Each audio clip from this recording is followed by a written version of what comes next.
Welcome to the lecture number 22 of Introduction to Software Engineering. In the previous lecture, we have covered software maintenance and legacy system management. I hope the previous lecture is clear. In today's lecture, we will start chapter number 31 of the book, that is Project Management Concepts. In this chapter, we will cover 3 subtopics. The first topic is about software project management. The second topic is regarding the management spectrum. And the third topic is 5W principle. So the first topic, that is what is the software project management. Before leading towards this topic, I would like to discuss few questions with you. That is the first question which is written in the slide, it is what is the project. The second question is what is project management, and the third question is what is software project. When you understand the answer of these 3 questions, then ultimately you will get to know that what the software project management is. So the first question, what is a project? If I ask you to brainstorm for a minute, then what actually comes into your mind? Project है क्या? कोई भी simple project, मैं यहाँ पर differentiate नहीं कर रही कि एक सॉफ्टवेयर प्रोजेक्ट क्या होगा. मैं आपको कह रही हूँ कि एक सिंपल प्रोजेक्ट के बारे में आप सोचें कि वो क्या होता है. आई एम श्योर आप में से बहुत से स्टूडेंट्स इस आंसर के साथ भी सोच रहे होंगे कि प्रोजेक्ट एक ग्रुप ऑफ टास्क है जो कि हम एक रिक्वायर्ड रिज़ल्ट को या रिक्वायर्ड गोल को अचीव करने के लिए परफॉर्म करते हैं. हर प्रोजेक्ट का एक स्टार्ट होगा, एक एंडिंग फेज़ होगा, और इस प्रोजेक्ट के स्टार्ट से एंड तक ले जाने के लिए हमें कुछ रिसोर्सेज रिक्वायर्ड होते हैं. वो रिसोर्सेज पर्सन्स भी हो सकते हैं, और इसके अलावा वो आपकी इन्वायरमेंट से रिलेटेड भी कुछ रिसोर्सेज हो सकते हैं. हम इन रिसोर्सेज को डिटेल में नेक्स्ट चैप्टर में डिस्कस करेंगे. आई होप ये आपको क्लियर है कि प्रोजेक्ट क्या है. नेक्स्ट क्वेश्चन है प्रोजेक्ट मैनेजमेंट क्या है. प्रोजेक्ट मैनेजमेंट का मतलब ये है कि जो प्रोजेक्ट हम डेवलप करने जा रहे हैं उसकी तमाम एक्टिविटीज़ को एक बेहतर तरीके से, एफिशिएंट तरीके से मैनेज करना. In other words, project management lead the team and all resources in a manageable way to achieve the required result. इसमें टीम को और जितने भी रिसोर्सेज एग्जिस्ट कर रहे हैं किसी भी प्रोजेक्ट को बनाने के लिए, उनको बेटर वे में, एफिशिएंट वे में मैनेज करना प्रोजेक्ट मैनेजमेंट कहलाता है. Now the third question, that is what is the software project. So basically software project is a complete procedure of software development जिसमें रिक्वायरमेंट गैदरिंग भी involve होगी, और उसके बाद डिज़ाइन फेज़ के बाद इसमें और भी कुछ फेजेस हैं जो कि इन्वॉल्व होंगे till we get the final stage of developing a software and then we maintain it. तो सॉफ्टवेयर प्रोजेक्ट का मतलब ये है कि एक कंप्लीट प्रोसीजर जो हम फॉलो करते हैं, और फॉलो करने के बाद हमें एंड पे एक डिज़ायर्ड रिज़ल्ट मिल जाता है या एक रिक्वायर्ड रिज़ल्ट मिल जाता है जो कि पर्टिकुलरली एक सॉफ्टवेयर एप्लीकेशन की फॉर्म में होगा. जब आपको इन तीनों सवालों के जवाब पता चल गए हैं, इनका आइडिया हो गया है, अब हम मूव करते हैं सॉफ्टवेयर प्रोजेक्ट मैनेजमेंट की डेफिनेशन पे. So this slide answer the question that what is the software project management. Software project management is a proper way of planning and leading software projects. जैसे कि मैंने software project के बारे में बताया कि ये क्या है, तो सॉफ्टवेयर प्रोजेक्ट को बेटर वे में, प्रॉपर वे में प्लान करना और लीड करना सॉफ्टवेयर प्रोजेक्ट मैनेजमेंट कहलाता है. It is a part of project management. in which the software projects are planned, implemented, monitored and controlled. एक और तरीके से भी हम सॉफ्टवेयर प्रोजेक्ट मैनेजमेंट को डिफ़ाइन कर सकते हैं। वो क्या कि ये एक प्रोजेक्ट मैनेजमेंट एक जनरल टर्म लिख दी गई है और सॉफ्टवेयर प्रोजेक्ट मैनेजमेंट उसकी एक कैटेगरी है। तो बेसिकली सॉफ्टवेयर प्रोजेक्ट मैनेजमेंट का ही एक पार्ट है जिसमें सब सॉफ्टवेयर प्रोजेक्ट्स को प्लान किया जाता है, इम्प्लीमेंट किया जाता है, मॉनिटर किया जाता है और कंट्रोल किया जाता है। व्हेन आई से द वर्ड प्लान का मतलब ये है कि एक हम जब भी कोई भी डेली लाइफ में कोई एक्टिविटी परफॉर्म करते हैं, लेट्स से आपने अपनी एक असाइनमेंट भी करनी है, तो आप सबसे पहले प्लान करते हो कि क्या टाइम होगा जिसमें आप अपनी असाइनमेंट करोगे, किस तरह से आप उस असाइनमेंट को देखोगे, उसकी रिक्वायरमेंट्स को देखोगे, फिर उसके बाद आप प्लान करोगे कि इसके लिए मुझे कितनी एफर्ट करनी होगी, उसके अलावा इसको मैं किस तरह से आंसर लिखूँगा इसके या इसको इम्प्लीमेंट करूँगा। ये सब आप अब डेली लाइफ में भी जब किसी भी एक एक्टिविटी को प्लान करते हो तो प्रोजेक्ट मैनेजमेंट में क्या होता है, प्रोजेक्ट मैनेजमेंट में भी सॉफ्टवेयर को सबसे पहले प्लान किया जाता है। प्लान करने के बाद जब वो प्लानिंग कंप्लीट हो जाए तब उसी प्लानिंग को इम्प्लीमेंट किया जाता है।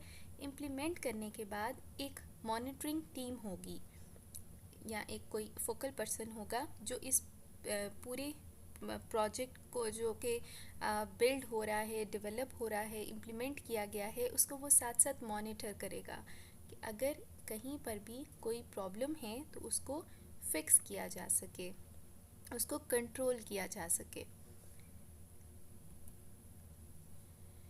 Then in this slide you can see different aspects of software project management. The same slide which I was telling you is depicted in graphical form. That is, the first phase is planning, then it is executed or implemented, monitored and controlled. Now we will move towards another topic, that is the management spectrum. The whole management spectrum consists of 4 P's. इसका मतलब ये है कि आप जब भी किसी software project को मैनेज करेंगे या उसकी मैनेजमेंट करेंगे, उसके लिए इन 4 P को कंसीडर करना और मैनेज करना ज़रूरी है। The first is people, second is product, third is process and fourth is the project. When I say the people, it means the most important element of the successful project. और इसमें किस तरह से लोगों को रिक्रूट किया जाएगा, किस तरह से उन्हें सेलेक्ट किया जाएगा, हायरिंग किस तरह से होगी या फिर उनकी करियर डेवलपमेंट किस तरह से की जा सकती है, ये सब फैक्टर्स हम द वर्ड पीपल इसमें कंसिडर करेंगे. Then the second P is about the product. Product का मतलब ये है वो आउटकम, वो चीज़, वो सॉफ्टवेयर जो कि बिल्ड होगा, जिसके कुछ ऑब्जेक्टिव्स होंगे, जिसका एक स्कोप हो सकता है और उसके अल्टरनेटिव सॉल्यूशंस क्या हैं, ये सब चीज़ें हम प्रोडक्ट में कवर कर सकते हैं. Then the third P is process. The set of framework activities and software engineering task to get the job done. In the first few lectures of Introduction to Software Engineering, we studied about the software processes, software process development life cycle. Then we came to know about the framework activities, umbrella activities which are used to manage the framework activities. So process के अंदर हम framework activities, umbrella activities इन सब को consider कर रहे हैं. और last P है project. Project is all work required to make the product a reality. Project is basically linked with the product, even the process is linked with the product. Process में सब वो steps होंगे जो perform किए जाएंगे. For example, if I say that I will code, तो code एक process है. When I say that I will implement a software, तो वो जो इम्प्लीमेंटेशन ऑफ सॉफ्टवेयर है, this is a process. Process हम परफॉर्म करते हैं ताकि हम एंड पे एक प्रोजेक्ट को, एक एंड प्रोडक्ट को रियलाइज़ कर सकें और ये प्रोजेक्ट अल्टीमेटली एक रियलिटी बन जाता है in the form of and product. Now, let's discuss the first P, that is people. When we consider any software system, we have group of stakeholders. वो कौन से लोग हैं जो एक सॉफ्टवेयर प्रोजेक्ट के साथ लिंक होते हैं. इसका आइडिया आप सबको पहले भी होगा. We can have the senior managers, we can have project managers, we can have the practitioners और the developers, we can have the customers and and users. Senior managers कौन हैं? सीनियर मैनेजर्स वो हैं जो ओवरऑल जनरली एक business perspective से project को देख रहे हैं, उसकी सिग्निफिकेंस को देख रहे हैं, बिज़नेस इश्यूज़ को डिफ़ाइन कर रहे हैं. टॉप मैनेजमेंट में we have the senior managers. Then we have the project managers. Project managers जो कि प्लान करेंगे, इम्प्लीमेंट करेंगे, कंट्रोल करेंगे, मॉनिटर करेंगे सॉफ्टवेयर की सब एक्टिविटीज़ को. देन प्रोजेक्ट मैनेजर्स के अंडर प्रैक्टिशनर्स काम कर रहे हैं. प्रैक्टिशनर्स या आप इनको डेवलपर भी कह लो, जिनके पास टेक्निकल स्किल्स हैं. They use this technical skills to engineer a product और some application. When the development is complete, then it is handed over to the customer who specify the requirement of the software product, and other stakeholders who have a peripheral interest in the outcome. And at the end, the end users are going to use that software product which is being implemented under these people or under this hierarchy. तो ये वो सब लोग हैं जो कि एक project का पार्ट हैं, और इन सब के काम करने के लिए we have the project manager. Project manager होगा तो एक सॉफ्टवेयर प्रोजेक्ट अच्छे तरीके से मैनेज हो सकता है. Even the project manager report to the senior manager. Then again we have a graphical description of software teams. When we say the word software team, then we come up with the different questions, that how to lead, how to organize, how to collaborate, how to motivate, and how to create the good ideas. In order to work in a good software team, we need a team leader. हमें एक team leader की ज़रूरत होगी. Team leader किस तरह का होना चाहिए? टीम लीडर के अंदर जो क्वालिटीज़ होती हैं वो MOI मॉडल के अकॉर्डिंग होनी चाहिए. पहली MOI मॉडल के मुताबिक जो पहला फीचर है जो टीम लीडर के अंदर मौजूद होना चाहिए, this is the motivation. Motivation का मतलब है कि the ability to encourage the technical people to produce to their best ability. इसका मतलब ये नहीं है कि टीम लीडर ख़ुद बहुत मोटिवेटेड हो, डैट इज़ इनफ. इसका मतलब ये है कि टीम लीडर इतना अच्छे तरीके से काम करे कि वो टेक्निकल लोगों से बेहतर काम निकलवा सके, उन्हें अच्छे तरीके से मोटिवेट कर सके. और ये तभी पॉसिबल है when he is having that positive vibe और energy. Then the second characteristic that is necessary in team leader is organisation. Organisation का मतलब क्या है? ऑर्गेनाइजेशन का मतलब ये है the ability to mould existing processes that will enable the initial concept to be translated into final product.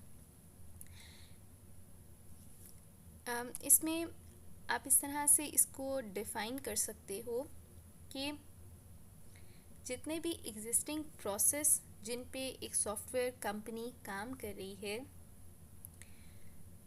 Team leader का काम ये है कि उसने उन एग्जिस्टिंग प्रोसेस को मोल्ड करना है या मॉडिफाई करना है. क्यों? क्योंकि उन्हीं को यूज़ करते हुए फाइनल प्रोडक्ट की तरफ जाया जाए. ऐसा नहीं कि हर बार आप स्क्रैच से या ज़ीरो से काम करना शुरू कर दें. Then the third quality of team leader is ideas और innovation, which means the ability to encourage people to create and feel creative even when they must work within the bounds established for a particular software product or application. जिसमें आप अपने under जितने भी लोग हैं, जो team हैं, उनको आप मोटिवेट करें, इनकरेज करें कि वो आउट ऑफ द बॉक्स सोचें, इनोवेशंस लेकर आएँ.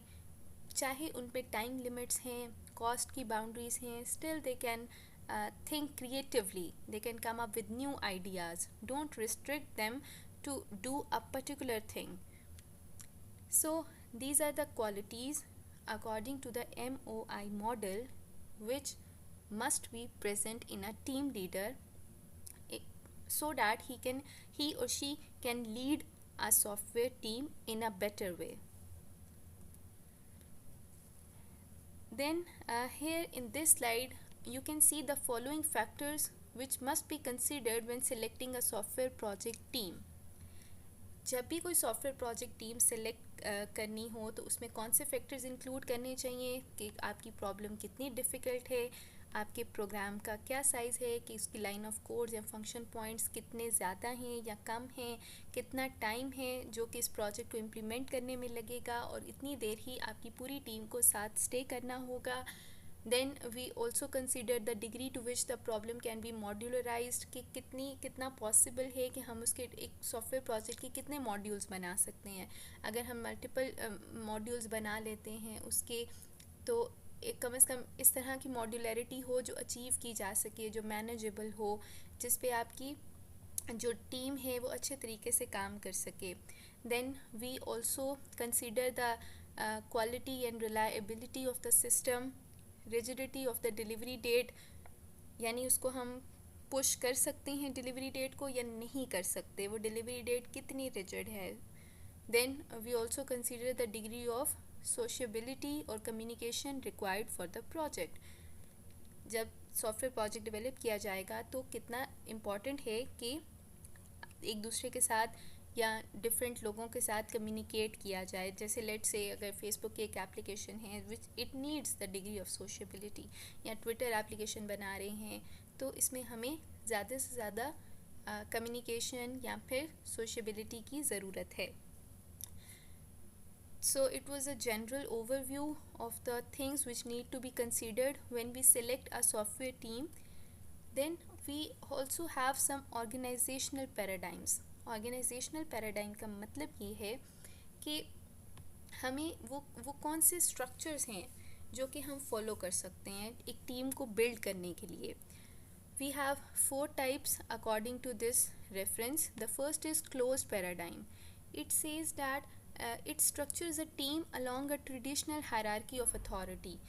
कि इसमें ये होगा कि जितने भी टीम मेंबर्स काम कर रहे हैं they have to report to the higher authority, then higher authority is going to report to the top management. This kind of hierarchy or a structure with traditional hierarchy is followed. Then in the second step or the second paradigm we have is the random paradigm. Random paradigm means that we structure a team loosely and depends on individual initiative of the team members.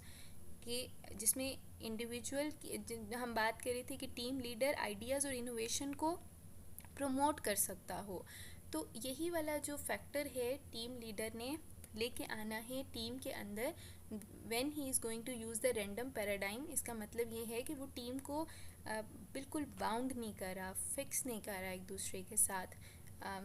Loose coupling है team के अंदर और उनके जो ideas हैं उनको encourage किया जा रहा है, उनके जो इनिशिएटिव्स हैं उनको इनकरेज किया जा रहा है.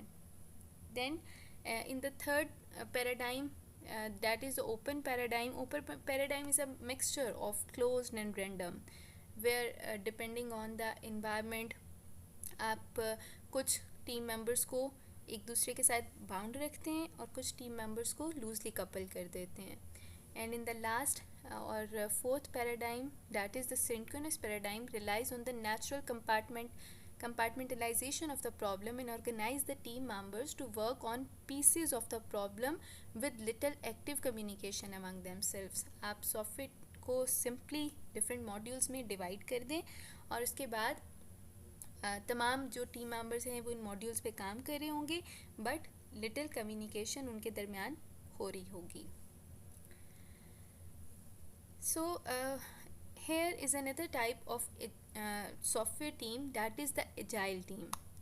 Agile team says that team members must have trust in one another. आपको याद हो जब हमने agile methods पढ़े थे, agile methodology को स्टडी किया था, तब हमने ये बात देखी थी कि उनके पास कोई टीम लीडर नहीं होता. This team is self organizing team. क्यों सेल्फ ऑर्गेनाइजिंग है?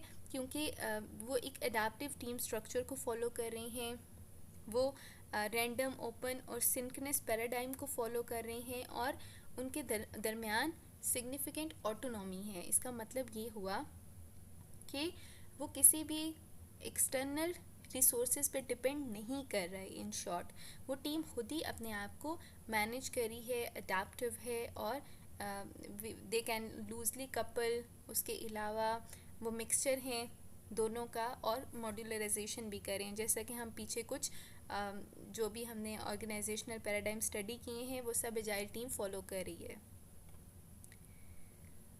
Here we have different kinds of team coordination and communication. We can have the formal or impersonal approaches such that we can use the documents and work products, so जिसमें memos, milestones, schedules सब चीज़ें mention की जाती हैं। हम इस तरह की formal और impersonal approach को भी communication के लिए use कर सकते हैं। Then we can also use the formal or interpersonal procedures. वो क्या होते हैं, which focus on the quality assurance activities. आपको याद होगा कि जब हमने क्वालिटी एश्योरेंस का चैप्टर स्टडी किया था तो हमने ये कहा था कि क्वालिटी एश्योरेंस एक पैरेलल एक्टिविटी है जो आपके सॉफ्टवेयर के साथ साथ, सॉफ्टवेयर प्रोजेक्ट के साथ साथ चल रही है।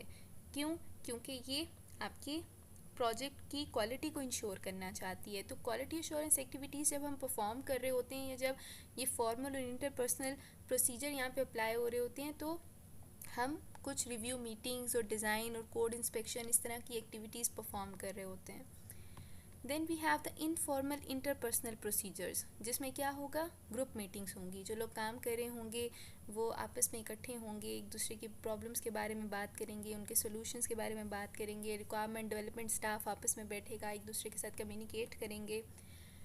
Then we have the electronic communication as we all use the emails और इलेक्ट्रॉनिक बुलेटिन बोर्ड्स भी यूज़ किए जाते हैं। वीडियो बेस्ड कॉन्फ्रेंसेस कॉल की जाती हैं जब किसी भी सॉफ्टवेयर प्रोजेक्ट टीम को आपस में कम्युनिकेट करना हो। So this is also a way to communicate. And at the end, we have the interpersonal networking, which means that informal discussion with team members and those outside the project who may have experience or insight that can assist the team members.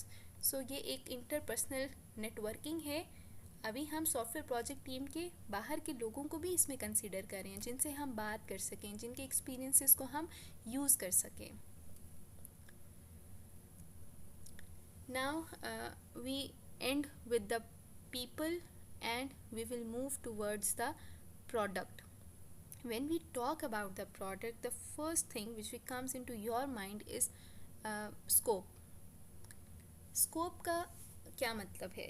Scope का मतलब है कि हम उस किसी भी project के context, information, objective, function and performance के बारे में बात करें। कंटेक्स्ट का मतलब क्या हुआ? कंटेक्स्ट का मतलब ये हुआ कि how does the software to be build fit into a larger system, product, business context and what constraints are imposed. For example when I talk about the YouTube, आप यूट्यूब पे कभी भी आपने कभी कोई भी वीडियो अपलोड की हो तो आप उसमें देखा हो कि उसमें कंस्ट्रेंट आती है, is this video made for the kids, yes और नो में से आपको कोई एक ऑप्शन सेलेक्ट करना होता है। तो बिल्कुल इसी तरह जब हम सॉफ्टवेयर के स्कोप को डिफ़ाइन करते हैं तब हम उसके कंटेक्स्ट को देखते हैं, उसके बिजनेस कंटेक्स्ट को देखेंगे, उसके कंस्ट्रेंट्स को देखेंगे। Then in the second point it is written that information objective needs to be consider for the scope. Information objectives का मतलब ये है what customer visible data objects are produced as output for the software, कि क्या वो data objects हैं जो कि आउटपुट पे यूज़ हो रहे हैं और किस तरह के डाटा ऑब्जेक्ट्स हैं जो कि इनपुट पे यूज़ होंगे। हम लेट्स से अगर मैं किसी भी वेबसाइट पे अपना अकाउंट क्रिएट करी हूँ तो मुझे किस तरह की इंफॉर्मेशन जो है वो प्रोवाइड करनी होगी। It can be my first name, last name, date of birth or email address or stuff like this. So this comes into the data objects which are required for input. So we need to see the scope of the project in terms of information objectives as well. And also function and performance is important, that what function does the software perform to perform that input to the output or any other special performance characteristics to be addressed. आपकी information objectives के साथ ही function and performance का point link है वो इस तरह से कि इनपुट और आउटपुट तो हमने देख ली स्कोप को डिफ़ाइन करने के लिए। अब इस इनपुट को आउटपुट में कन्वर्ट किस तरह किया जाएगा ये चीज़ भी आपके सॉफ्टवेयर प्रोजेक्ट स्कोप का पार्ट है। So software project scope must be unambiguous and understandable at the management and technical level. Software के प्रोजेक्ट स्कोप को डिफ़ाइन करने के लिए एक स्ट्रैटेजी जो यूज़ की जाती है डैट इज़ द पार्टीशनिंग, और इसको हम प्रॉब्लम एलैबोरेशन भी कहते हैं। जब ये स्कोप डिफ़ाइन हो जाए तब हम क्या करते हैं, इसको डिफरेंट फंक्शंस में डिकम्पोज कर देते हैं। हम इसे डिफरेंट डाटा ऑब्जेक्ट्स में डिकम्पोज करते हैं। Then we decompose it into a set of problem classes. तो स्कोप डिफ़ाइन करने के बाद हम डीकम्पोजिशन परफॉर्म कर सकते हैं। और ये डीकम्पोजिशन हम करते क्यों हैं? डीकम्पोजिशन हम इसलिए करते हैं ताकि it continues until it all the functions of problem classes have been defined. इन सब को डिफ़ाइन करने के लिए हम डीकम्पोजिशन परफॉर्म करते हैं। The third P is about the process. The process is directly linked with the process framework और ये कंसिडर कर रहा है किन चीज़ों को, प्रोजेक्ट के कैरेक्टरिस्टिक्स को, उसकी degree of rigour required. Then it define a task set for each software engineering activity. और टास्क सेट में क्या चीज़ें आ जाएंगी, सॉफ्टवेयर इंजीनियरिंग टास्क आ जाएंगे, वर्क प्रोडक्ट्स आ जाएंगी, क्यूए पॉइंट्स, माइलस्टोन्स, ये सब चीज़ें हम टास्क सेट में डिफ़ाइन कर देंगे। और ये टास्क सेट बेसिकली आपके प्रोसेस का पार्ट बन जाएगा। जब ये आपके प्रोसेस का पार्ट बनेगा इसका मतलब ये है कि ये प्रोसेस अब कंप्लीट होगा तो एक आपका जो सॉफ्टवेयर प्रोजेक्ट है वो कंप्लीट हो जाएगा। जब प्रोजेक्ट कंप्लीट होगा तो एक प्रोडक्ट रियलाइज़ हो जाएगी और वो प्रोडक्ट, प्रोजेक्ट, प्रोसेस, इस सब फेजेस में पीपल इन्वॉल्व हैं। The last P is about the project. Project में मुश्किल कब आती है? when the projects get into trouble, when the software people don't understand the customer needs, when the changes are managed poorly, when the chosen technology changes, when the business need changes, deadlines are unrealistic, sponsorship is lost, the project team lacks people with appropriate skills, or the managers avoid the best practices and lessons learned. तो एक project fail तब होता है जब इसमें से कोई भी प्रॉब्लम एग्जिस्ट कर रहा हो।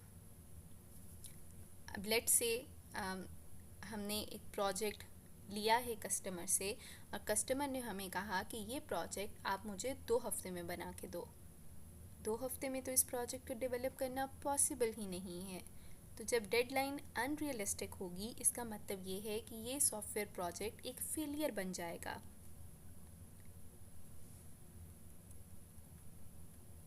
इन order to get to the essence of project, इसी प्रोजेक्ट को सक्सेसफुल प्रोजेक्ट बनाने के लिए बेरी बोहम ने एक वे इंट्रोड्यूस किया है जिसमें 5W और H काउंट होते हैं।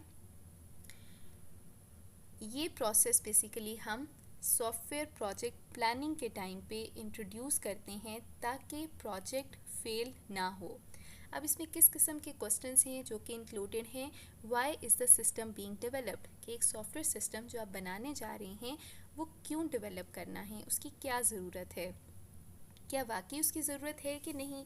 अब उस केस में तो बिल्कुल अगर हम कंसिडर करें कि एक जगह पे एक कंपनी में 5 लोग हैं जो मैनुअल डाटा एंट्री कर रहे हैं, पेपर पे काम कर रहे हैं।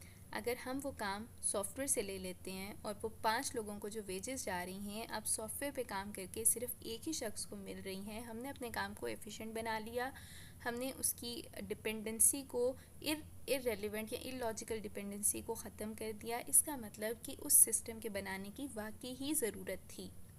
लेकिन कोई ऐसा सिस्टम जिसके बनाने की ज़रूरत नहीं हो उस प्रोजेक्ट को कंसिडर नहीं किया जाना चाहिए। Then what will be done, क्या वो एक्टिविटीज़ होंगी, क्या वो प्रोसेस होगा जो फॉलो किया जाएगा। When will it be accomplished, basically होता ये है कि हम डिफरेंट टास्क बना देते हैं एक प्रोजेक्ट के और उसके अकॉर्डिंग एक टाइमलाइन या एक डेडलाइन असाइन कर देते हैं, जिसमें हम उसको अचीव करने के बाद फिर नेक्स्ट मॉड्यूल पे शिफ्ट हो जाते हैं। इसके लिए कुछ टूल्स भी एग्जिस्ट करते हैं, जैसे गैंट चार्ट, जो कि हम अपनी लैब में स्टडी करेंगे। वो एक इम्पॉर्टेंट कॉन्सेप्ट है जो कि टाइम को और इस क्वेश्चन के आंसर को हेल्प करता है। Then we also see who is responsible, कौन लोग हैं जो कि सॉफ्टवेयर प्रोजेक्ट के साथ डायरेक्टली लिंक हैं और रिस्पॉन्सिबल हैं इसकी डेवलपमेंट के लिए। There are some other questions as well that where they are organizationally located. वो जो लोग इस सॉफ्टवेयर के साथ लिंक हैं, क्या वो लोग एक ही जगह के हैं, एक ही शहर के हैं, या वो डिफरेंट शहरों से बिलोंग करते हैं। फॉर एग्ज़ाम्पल, अगर कोई एक शख्स जो कि सॉफ्टवेयर प्रोजेक्ट के साथ लिंक है और वो लाहौर में रह रहा है, और दूसरा शख्स इस्लामाबाद में है, और तीसरा फैसलाबाद में है, तो लेट्स से अगर आपका जो टीम लीड है ही इज़ इन इस्लामाबाद, तो वो शख्स जो लाहौर से मिलने के लिए आया है वो उसको प्रायोरिटी बेस पे डील करेगा कि हाँ ठीक है, ये शख्स रोज़ रोज़ ट्रैवल करके मेरे पास नहीं आ सकता।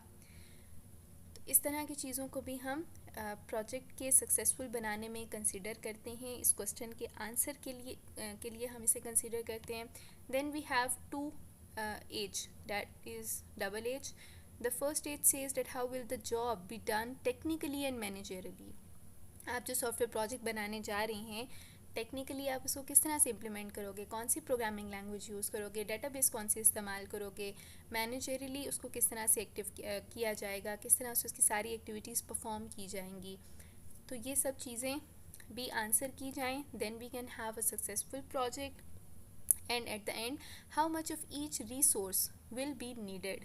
रिसोर्सेज में क्या क्या चीज़ें इंक्लूड हो जाती हैं, it can be people, it can be software, it can be tools, it can be database. कितने रिसोर्सेज की हमें सॉफ्टवेयर प्रोजेक्ट को बनाने के लिए ज़रूरत होगी। So, in order to get the essence of the project, we need to consider the answer of these questions.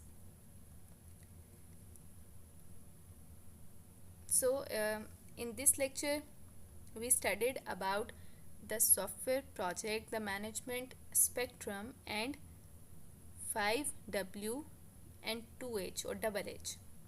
I hope this lecture is clear to all of you. Thank you for listening, class.